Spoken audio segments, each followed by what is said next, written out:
Hello. In this video, we shall be discussing about refraction of a monochromatic light through a prism of a certain transparent material. And from that, we would be obtaining the refractive index of the material of the prism. So first of all, refraction through prism.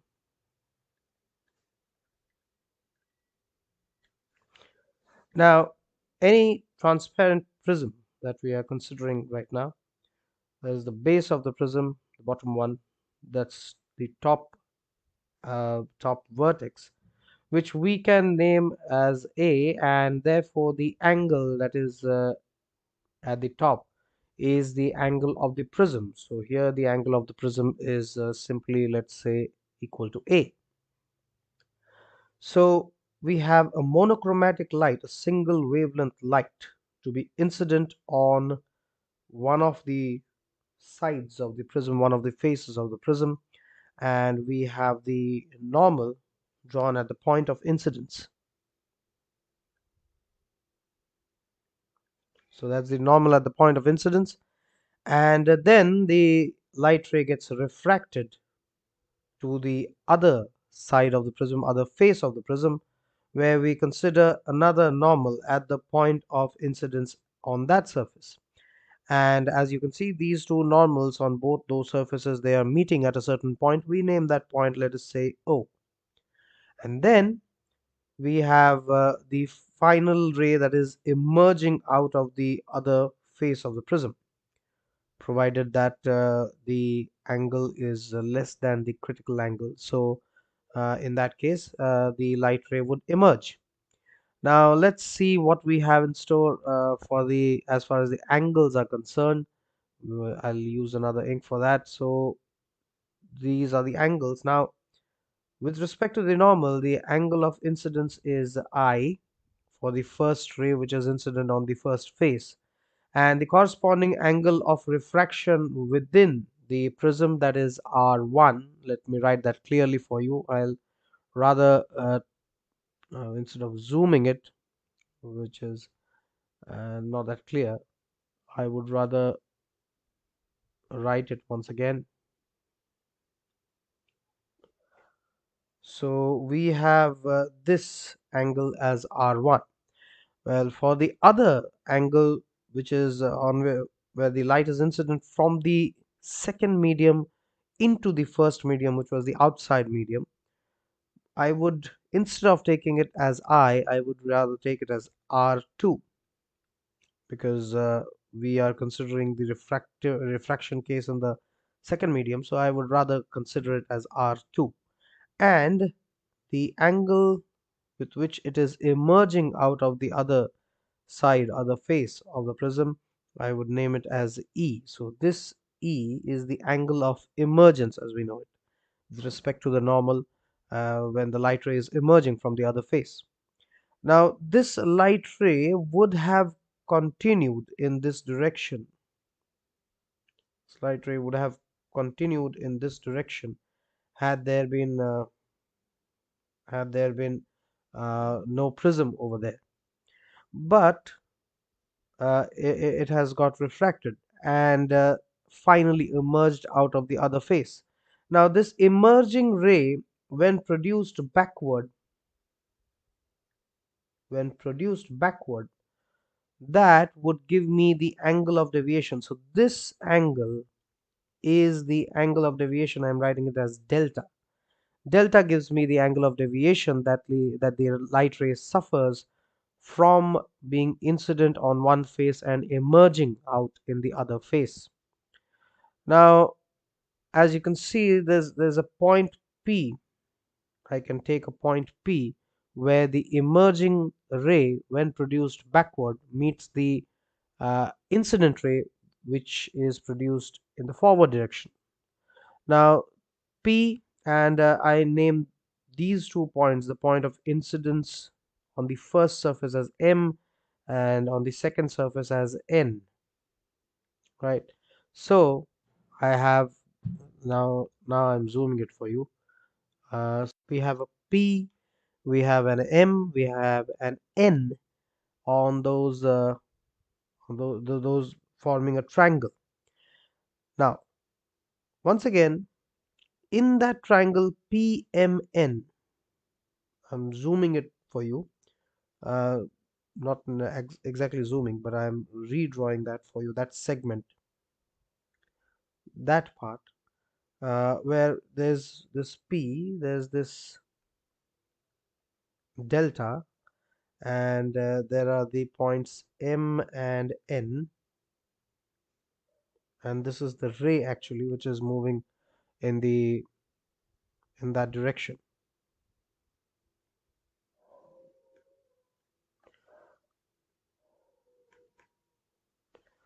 So now I have this figure, that point P, that point M, and that point N. Now if you look at it, that at the point M, the point of incidence, that is, I'm extending it, and we had case of a normal at that point. Now this point, this line that is coming towards P, that is actually the incident ray, and that incident ray was making a certain angle of incidence.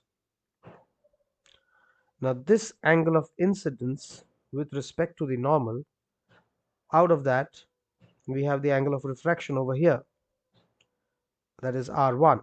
So what about this angle? Now this angle will obviously be I minus of R1. Similarly, the other angle that I would be getting, that would be E minus R2. If you observe, the other side had the angle of emergence instead of the angle of refraction. So this angle of emergence, vertically opposite angle, would have had a complete E on this side, and finally we would have had E minus R1, E minus R2. Now that's a part of the triangle. If you observe closely once again, this this triangle that we had drawn, this line, these two rays that were meeting at the point O, they were not exactly the rays, they were the normals that were meeting.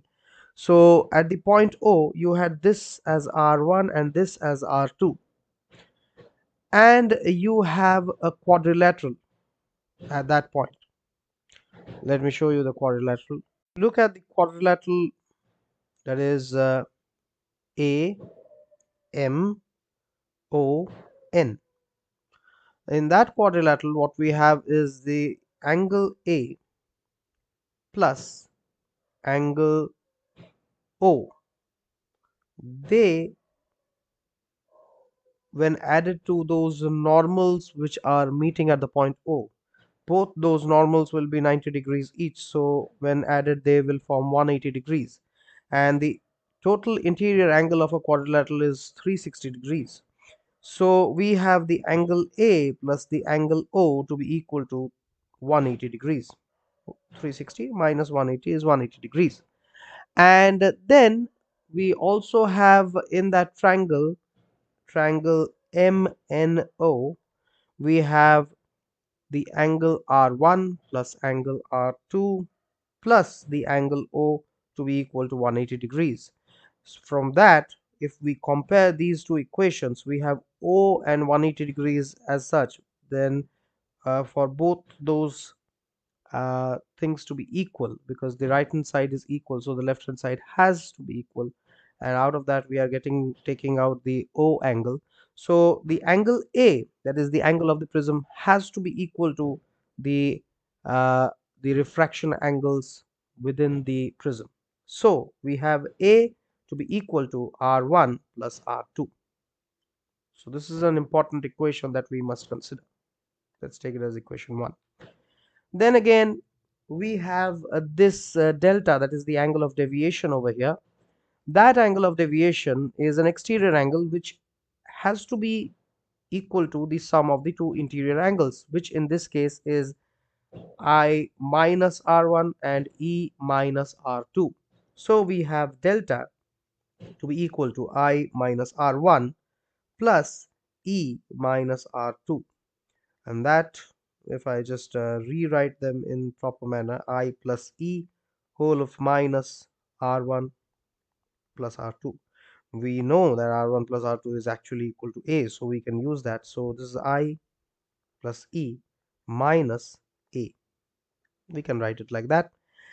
Now, plotting a graph between the angle of deviation and with respect to the angle of incidence, one would find that if we make the incident light ray fall on the surface of one of the faces of the prism at different angles, such that the angle of incidence gradually increasing the angle of incidence, then the angle of deviation varies somewhat like this,